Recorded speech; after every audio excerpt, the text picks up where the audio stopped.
Garrett. It seemed like with CJ back, you guys are able to move the ball a little bit better.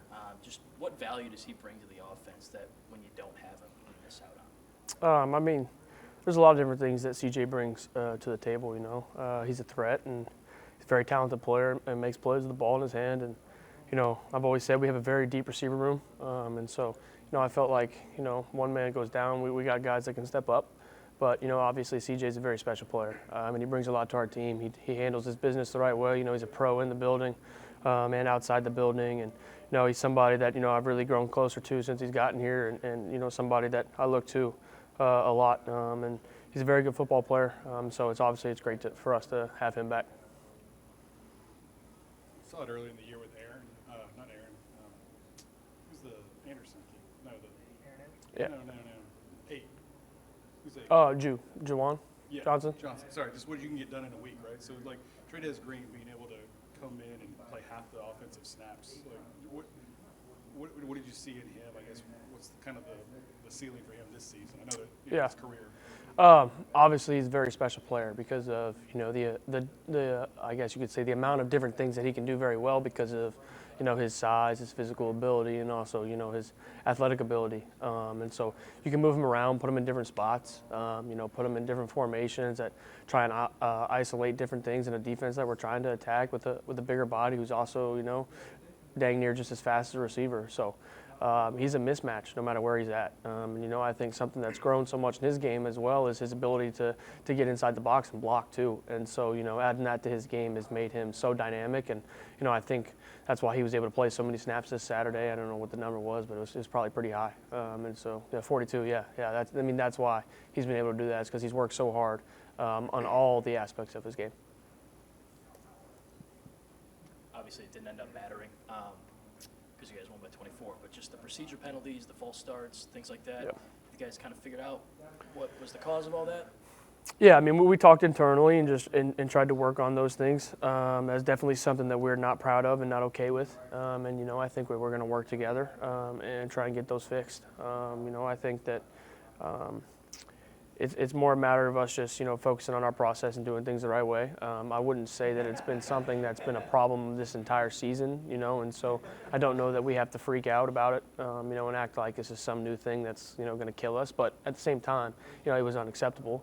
So we got to fix it and move forward and keep going in the right direction. So.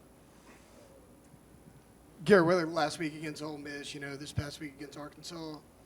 Big moments, seems like Mason Taylor always comes up with a big play. Like, how helpful is it to have a guy like that knowing, hey, if I need a guy to make a play, he's going to make it? Yeah, he's an unbelievable player.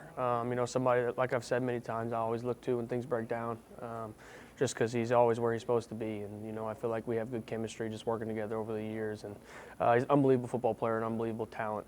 His work ethic is unmatched. And, it means everything to him. He never wants to let us down. I can tell just, he never wants to let me down. He's going to try and make any catch he can. And I think that's what's so special about him is, I have a trust in Mason that, he's going to make the play no matter what.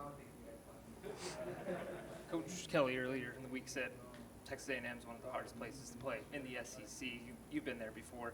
Are you guys preparing like the younger guys or players that haven't played in that environment, especially with so much on the line? Yeah. Obviously we acknowledge, that it's a tough environment.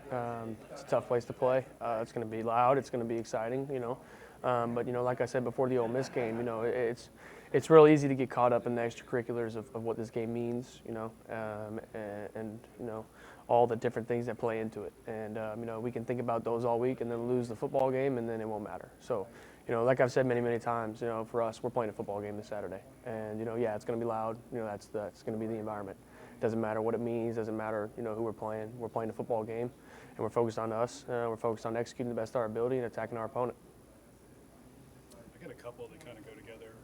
BK talked to us this week about the strategy with early downs and passing schemes and kind of giving you full field reads. And how important is your footwork, when it comes to that, because you are moving a lot, I guess. And do you really notice when it's on versus when it's not, and how much it affects your throws? Yeah, definitely. Footwork's something that I've been working on personally for a long time. I guess as a quarterback, you have kind of your way of doing things in a footwork standpoint. But I've had to work through different things and try and get mine corrected and work with Coach Sloan on that and Coach Kelly as well, and just tying my feet to the reads and things like that. So, yeah, I definitely think you can tell. Maybe it's off on a play and I miss something a certain way, things like that. I think there's probably a correlation there. Whenever I watch tape on my own and go through things, and that's what football is all about, and playing this position is all about. Your feet are a huge part of the game, and so I'm always watching. If I miss by a millimeter, and I can be able to tell if I'm too closed off or I'm too open, and things like that. So.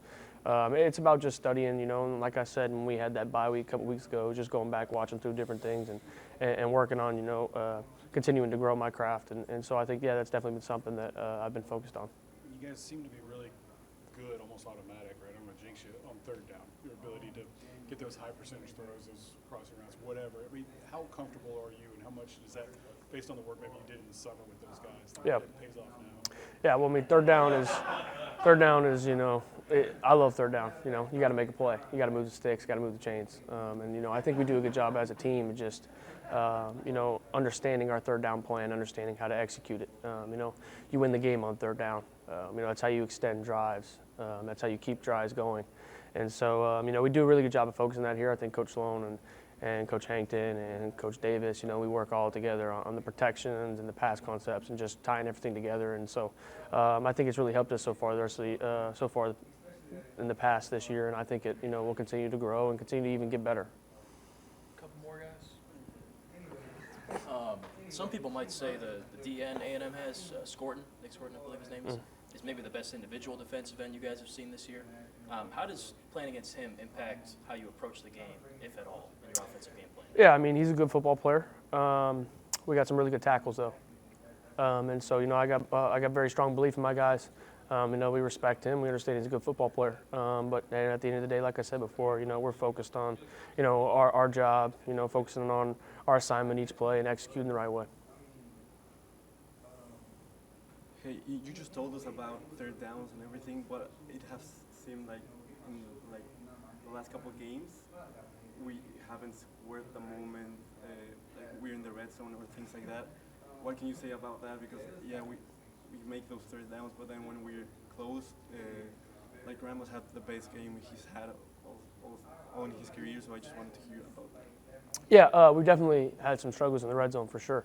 That's a very fair question, and I think it's something that we've acknowledged and something that we've been working on.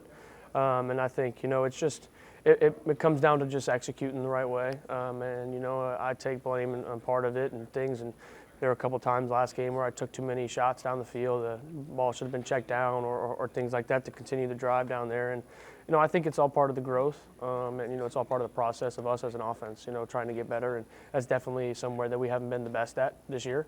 I think you'll continue to see us, working to get better at that, and I think we'll get better and better and continue to grow there.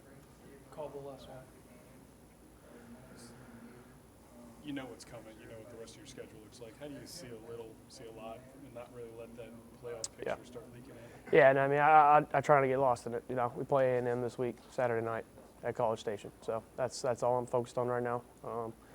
Watching these guys on tape, watching us, figuring out the game plan, where to attack, things like that. And that's all our focus is. Everything else that could happen, like I said, we try not to worry about the extracurriculars. So whatever happens, happens. I know for us, we're focused on going to play a football game.